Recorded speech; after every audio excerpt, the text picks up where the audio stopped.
Hey everyone, Howie Fischer from Fisher's Flies. Thanks for checking in. Today I'm going to be tying up a Jig Quill Nymph using some new materials from Fulling Mill. To get started, I'm using a Fulling Mill FM 5045, which is their Jig Force hook in a size 14, and I'm using some tungsten drop beads from them in copper 3.5 millimeter. There's a couple ways to get these beads to sit where you want them. I think the best way is to add just a little drop of Zap-A-Gap or super glue. Not too much or it'll start getting in your eye, but just a little drop on there and then pull the bead forward. And you can see it pretty much sits in place, at least until it dries. For thread, I'm using UTC 70 denier in tan. Obviously use the color to match what you're going to tie. And I'm going to get started with my thread right behind the bead to add some additional security to that drop bead. For the tail, I'm using natural pheasant tail. And I'm going to pluck off about 4, 5, 6 fibers with the tips aligned. And I'm going to go ahead and measure them about the length of the body of the hook. And I like to tie mine in with 2 or 3 wraps and just make sure that they are where they should be before adjusting or moving forward. I'm going to bring my thread to right up behind the bead again, just to create an even body here for this quill that we're going to use to have a smooth surface. So I'm using the new stripped quills from Fulling Mill. This color specifically is ginger.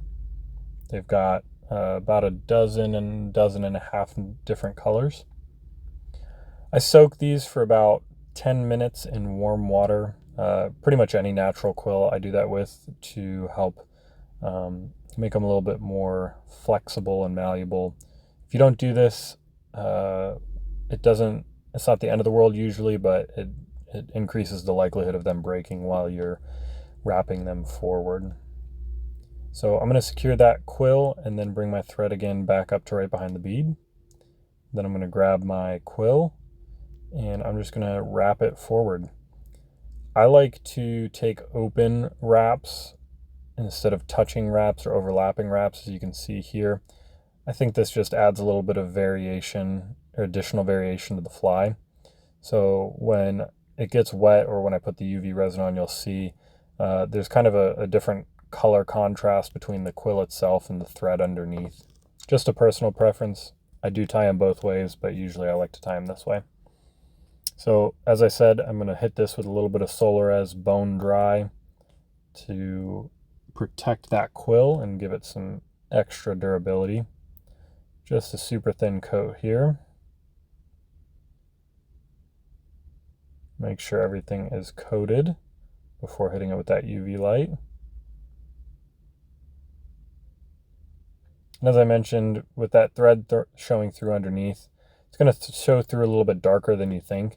But I like that, like I mentioned, so it gives kind of that dark and light variation contrast.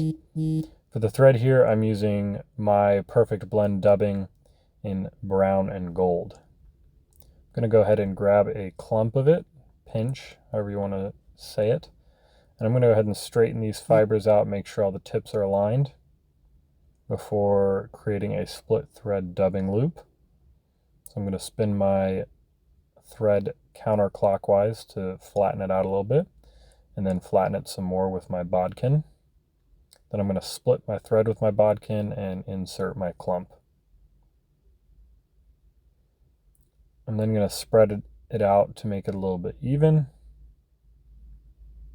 And I added a little bit more than I should have, so I'm going to take some out. Now's the time to do that. A little bit easier. Once I've got it where I want it, I'm going to go ahead and cord this back up by spinning my bobbin clockwise, and that will close this dubbing loop and close the thread up again. Once I've got it decently secure, I'm going to go ahead and brush it out a little bit, make sure no fibers are trapped. And then I'm going to go ahead and wrap it forward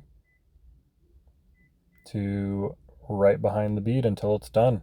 And that's pretty much it. I'm going to go ahead and give this a whip finish, 3 or 4 turns, twice. And then I'm going to go ahead and snip my thread. And again, I'm just going to go ahead and brush this out, make sure no fibers are trapped, pick off any super long fibers. But here you have it, pretty simple jig quill nymph.